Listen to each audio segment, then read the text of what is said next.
어떤 사람이 요압에게 아뢰되 왕이 압살롬을 위하여 울며 슬퍼하시나이다. 왕이 그 아들을 위하여 슬퍼한다 함이 그날의 백성들에게 들리매 그날의 승리가 모든 백성에게 슬픔이 된지라. 그날의 백성들이 싸움에 쫓겨 부끄러워 도망함같이 가만히 성읍으로 들어가니라. 왕이 그의 얼굴을 가리고 큰 소리로 부르되 내 아들 압살롬아, 압살롬아, 내 아들아, 내 아들아! 요압이 집에 들어가서 왕께 말씀드리되 왕께서 오늘 왕의 생명과 왕의 자녀의 생명과 처첩과 비빈들의 생명을 구원한 모든 부하들의 얼굴을 부끄럽게 하시니 이는 왕께서 미워하는 자는 사랑하시며 사랑하는 자는 미워하시고 오늘 지휘관들과 부하들을 멸시하심을 나타내심이라. 오늘 내가 깨달으니 만일 압살롬이 살고 오늘 우리가 다 죽었다면 왕이 마땅히 여기실 뻔하였나이다. 이제 곧 일어나 나가 왕의 부하들의 마음을 위로하여 말씀하옵소서. 내가 여호와를 두고 맹세하옵나니 왕이 만일 나가지 아니하시면 오늘 밤에 한 사람도 왕과 함께 머물지 아니할지라. 그리하면 그 화가 왕이 젊었을 때부터 지금까지 당하신 모든 화보다 더욱 심하리이다.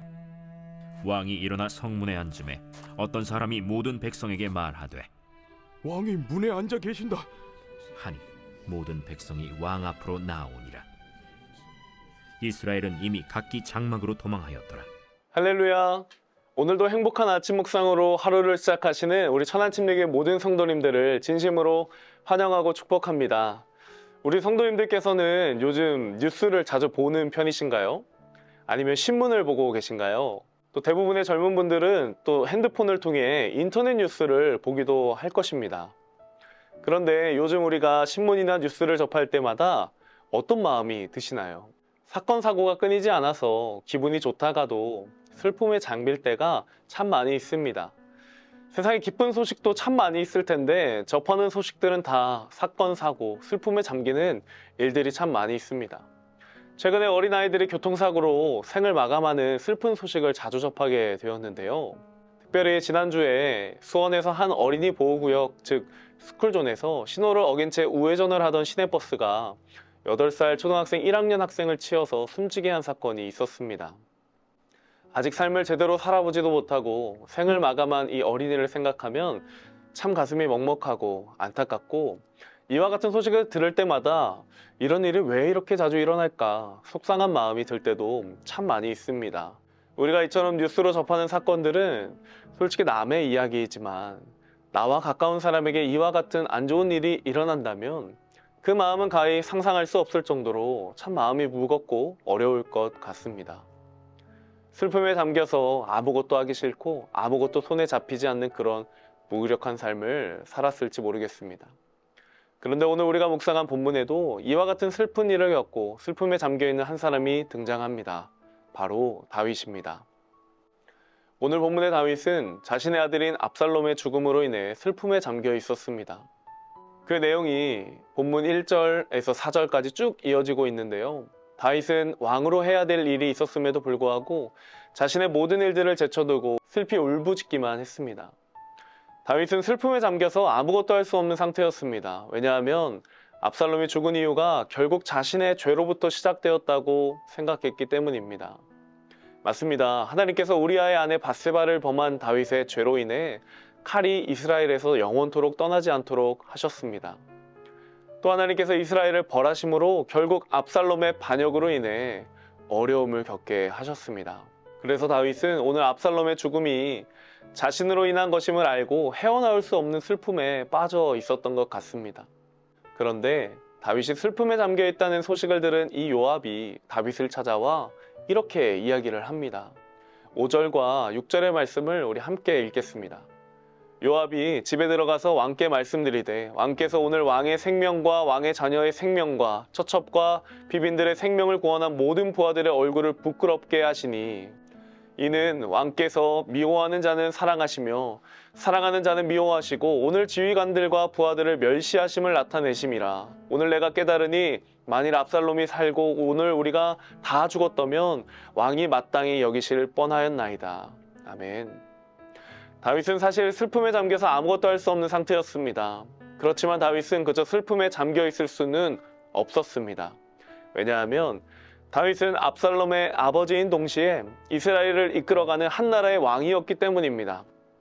다윗은 자신이 무엇을 해야 할지 알고 있었습니다. 자신을 위해 그리고 나라를 위해 전쟁에서 승리하고 돌아온 군사들에게 위로와 격려와 칭찬을 해줘야 된다는 것 잘 알고 있었습니다. 그런데 슬픔에 잠기니 아무것도 하지 않고 있는 다윗을 바라보면 마치 우리의 모습과 참 비슷하다는 생각을 하게 됩니다. 왜냐하면 우리도 살아가면서 내가 감당할 수 없는 슬픔과 어려움과 또 문제 앞에 놓일 때가 참 많이 있기 때문입니다. 버티고 또 견디다 못해 쓰러져서 눈물조차 흘릴 수 없을 때가 참 많이 있습니다. 그런데 다윗은 그저 눈물만 흘리며 슬퍼하기만 했던 것은 아니었습니다. 다윗은 슬픔의 자리에서 머무르지 않고 넘어진 그 자리에서 다시 일어났습니다. 무너진 자리에서 다시 일어났습니다. 그래서 다윗은 자신이 무엇을 해야 하는지 올바로 깨닫고 자신이 있어야 할 자리로 다시 일어나 돌아갑니다. 8절의 말씀을 보면 이렇게 고백합니다. 왕이 일어나 성문에 앉음에. 사랑하는 성도님들, 우리가 다시 일어나 돌아가야 할 자리가 어디일까요? 하나님께서 맡겨주신 우리의 삶의 자리, 섬김의 자리, 사랑의 자리인 줄로 믿습니다.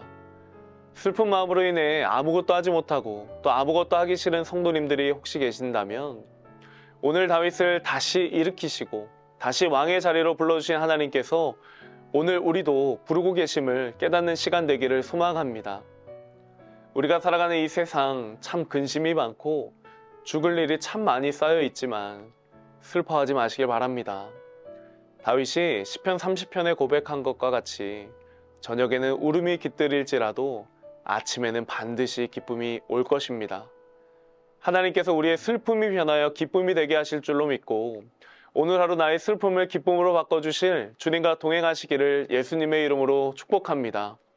혹시나 무너진 자리에 있어서 또 넘어진 자리에 있어서 일어설 힘조차 없으신 분들도 오늘 말씀을 통해서 오직 하나님께만 소망을 두시고 우리를 반드시 웃게 하실 그 하나님을 신뢰하며 다시 일어서시고 다시 시작하시기를 예수님의 이름으로 축복합니다. 말씀을 마무리하겠습니다.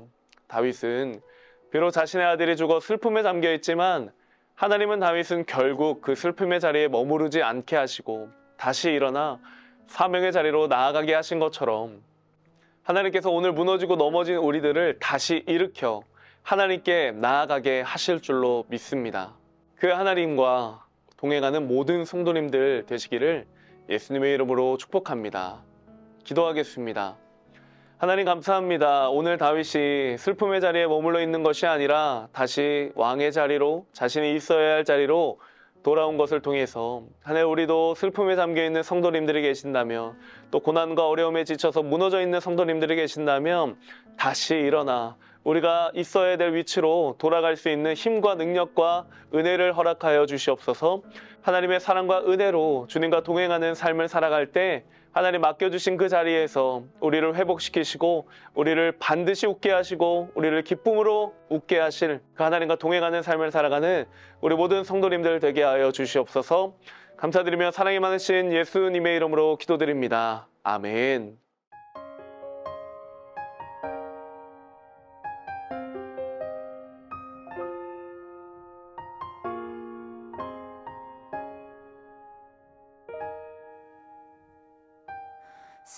살아내기에 힘겨운 하루 감당하기에 버거운 하루 삶에 힘겨워 여전히 힘겨워 내 주님께 온 맘 다해 주만 의지합니다. 살아가기에 두려운 하루 순종하기에 무거운 하루 나의 힘 다해 정성을 다해 내 주님께 온 맘 다해 주만 바라봅니다.